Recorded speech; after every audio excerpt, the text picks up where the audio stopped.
Hello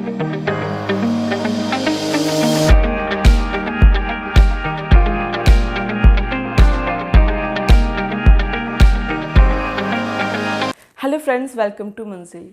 इस video में हम स्पेशली बात करेंगे यूक्रेन को लेकर। मैंने लास्ट वीडियो में भी यूक्रेन और सिंगापुर को लेकर जो लेटेस्ट अपडेशन थी या फिर पॉसिबिलिटी थी, अपॉर्चुनिटी थी, जो स्टूडेंट्स की जो 10-12 साल के गैप के सिनेरियो में बाहर जाने में उनकी हेल्प करेगा, वो मैंने क्लियर किया था।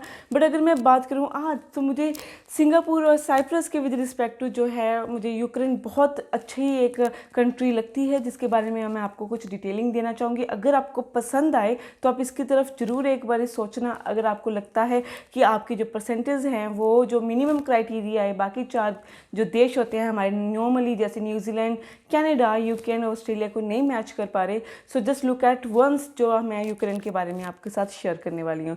तो सबसे पहले जो यहाँ पे क्वेश्चन आता है वो ये आता है कि क्यों जो लोग हैं या स्टूडेंट्स हैं वो यूक्रेन को मूव करते हैं, या फिर उसके पीछे रीज़न क्या है। तो मैं यहाँ पे आपको क्लियर कर दूँ कि यूक्रेन इन दिनों में या पिछले एक डेकेड में अगर मैं देखूँ, एक बहुत फेमस कंट्री की तरफ से उभर कर आया है, जिसमें मैं कहूँ सबसे पढ़े लिखे जो सबसे अच्छी डिग्री करने जाते हैं यहाँ पे, जो 10th+2 में जो मेडिकल और नॉन मेडिकल के स्टूडेंट्स होते हैं, उन्होंने बहुत सारे नंबर ऑफ हेफ्टी अमाउंट्स में जो स्टूडेंट्स ने जो प्रेफर किया था, यूक्रेन किया था। इसके पीछे क्या रीज़न है वो मैं आपको ज़रूर बताऊँगी। बट मोस्टली यूक्रेन में जो स्टूडेंट्स हैं वो MBBS और MD की डिग्री करने चाहते हैं। And guys believe me, MBBS and MD जो बहुत बड़ी बात होती है कहीं पे भी पढ़ना। ऑफ कोर्स अब अगर आप कनाडा या ऑस्ट्रेलिया में ट्राई करोगे, एक तो उसमें बहुत सारे पैसे लगते हैं क्योंकि वो बहुत कॉस्टली और एक्सपेंसिव कोर्स है वहाँ पे, और वहाँ के लिए अगर आपको MBBS और MD करनी है तो इसका जो आपकी क्वालिफिकेशन क्राइटेरिया है वो बहुत हाई हो जाता है। सो उसके अलावा जो बच्चे इसकी तरफ जाते हैं तो उनको बहुत सारे बेनिफिट्स देखने को मिलते हैं, जैसे कि जो ये क्वालिटी ऑफ एजुकेशन जो है वो बहुत अच्छी देते हैं। एंड क्या रीज़न है कि यहाँ पे MBBS यूक्रेन करने जाते हैं जो यहाँ के स्टूडेंट्स, उसका रीज़न ये है कि जो यहाँ पे 10+2 के बच्चे होते हैं जो मेडिकल लेते हैं, ऑफ कोर्स जो यहाँ के नीट या एम्स का पेपर नहीं क्लियर कर पाते, तो वो वहाँ पे MBBS करने चाहते हैं। क्यों? क्योंकि एक तो वहाँ पे MBBS की जो भी उनकी क्वालिफिकेशन क्राइटेरिया है वो ईजी होता है with respect to India. And जब वो वापस आते हैं उनको सिर्फ एक पेपर देना होता है, एक सिंगल टेस्ट होता है उनका। अगर वो क्लियर कर जाते हैं फिर उसके बेसिस पे उनको ऑपरेट करने के लिए या फिर अपने बिजनेस करने के लिए या अपना जॉब करने के लिए जो है उनको क्लैरिफिकेशन मिल जाती है। मतलब वहाँ पे जाके MBBS करो या MD करो, यहाँ पर आकर एक सिर्फ पेपर दो और उसके बाद यहाँ पे आप सारी वो फैसिलिटीज़ इंजॉय कर सकते हो जो यहाँ के डॉक्टर्स और MDs को मिलती हैं। सो ये मुझे लगता है बहुत अच्छा पॉइंट है, और मेरे कहने से नहीं, बहुत सारे स्टूडेंट्स, आपने सुना भी होगा कि यूक्रेन में MBBS करने जाते ही जाते हैं। यही एक कारण है कि यहाँ से नंबर ऑफ़ जो स्टूडेंट्स हैं वहाँ पे इंजीनियरिंग करने जा रहे हैं, क्योंकि उनके इंजीनियरिंग के लिए भी सेम प्रोस्पेक्ट है जो डॉक्टरी के लिए है, जो MD के लिए। एंड अगर मैं इसके अलावा बात करूँ तो यहाँ पे बहुत अच्छा पार्ट एक कंट्री का माना जाता है, बहुत डेवलप्ड माना जाता है अगर मैं इसकी बेनिफिट्स की बात करूँ। और यहाँ पे मैं एक बात क्लियर कर देती हूँ, ये शेनेगन का पार्ट नहीं है। शेनेगन एक अलग कंट्री है, ये एक अलग कंट्री है, पर ये एक बॉर्डर कंट्री है। इस कंट्री की काफ़ी बॉर्डर्स में बहुत सारे देश लगते हैं, जो ईज़ करता है आपको कि अगर आप यहाँ पे स्टडी करके माइग्रेट होने वाले हो तो बहुत सारी पॉलिसीज़ निकल जाती हैं वहाँ पढ़ते पढ़ते कि आप वहाँ पढ़ने के अलावा किसी और देश में जो है वो शिफ्ट कर सकते हैं।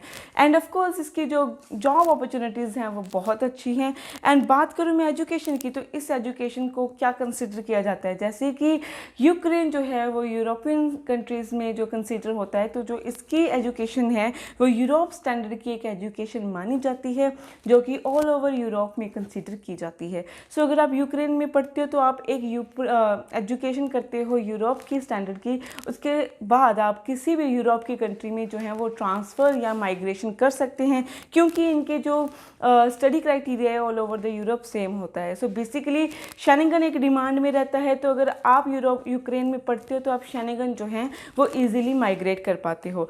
एंड अगर मैं बात करूँ कि वाई क्यों ये चूज़ किया जाता है, क्योंकि एक तो यहाँ पे अप्लाई करना बहुत ईजी है, एंड सेकेंडली इसका जो सक्सेस रेट है 110% है। बहुत बहुत रेयर चांसेस होते हैं अगर किसी स्टूडेंट की रिफ्यूज़ल आती आती है इसमें। एंड अगर मैं कॉस्ट की बात करूँ तो ये बहुत ही बजट फ्रेंडली है, जैसे मैंने आपको कल की वीडियो में भी बताया था कि इसमें मैक्सिमम टू मैक्सिमम 4.5 लाख या उससे कम का ही खर्चा आता है। अगर मैं सब चीज़ें इंक्लूड कर दूँ तो भी इतना ही खर्चा आता है। अगर मैं प्रोफाइल की मैं बात करूँ कि कौन कौन से बच्चों की प्रोफाइल आ सकती है, so do not worry guys, इसमें कोई भी टाइप की प्रोफाइल जो है वो परफेक्टली फिट हो जाती है, जिसका चाहे 10 से 12 साल का गैप हो या फिर जिनके परसेंटेज कम हो या आइल्स ना किए हो या फाइनेंशियल डॉक्यूमेंट्स कम हो, तो ऐसे कोई भी क्राइटेरिया इसमें नहीं है।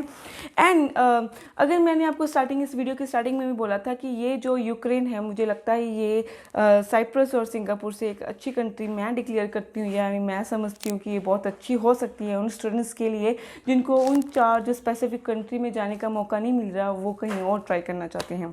अगर कोर्सेज़ की मैं बात करूँ कि कौन कौन से बच्चे यहाँ पढ़ सकते हैं, तो यहाँ पे आप सर्टिफिकेशन कर सकते हैं, डिप्लोमा कर सकते हैं, बैचलर कर सकते हैं, ऑफ कोर्स पोस्ट ग्रेजुएशन कर सकते हैं और PhD लेवल की डिग्रीज भी यहाँ पे कर सकते हैं।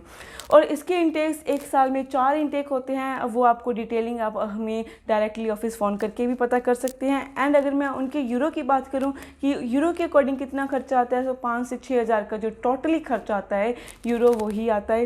एंड जाते जाते मैं आपको डॉक्यूमेंटेशन इसमें क्लियर कर देती हूँ। आपकी 10th क्लास की आपको DMC चाहिए, आपका पासपोर्ट की कॉपी चाहिए, आपकी फ़ोटोग्राफ चाहिए, ऑफकोर्स आपको एक PCC कराना पड़ेगा एंड मेडिकल सर्टिफिकेट, और एक आपके बैंक स्टेटमेंट होने चाहिए जिसमें आपके पास मिनिमम 5 लाख होने चाहिए। इसके अलावा आपको कोई और एडिशनल डॉक्यूमेंट की नहीं ज़रूरत, और इसको अप्लाई करने के लिए आपको किसी प्रॉब्लम की फेस भी नहीं करनी पड़ेगी, नहीं आपको सक्सेस रेट जो है वो 110% मिलेगा।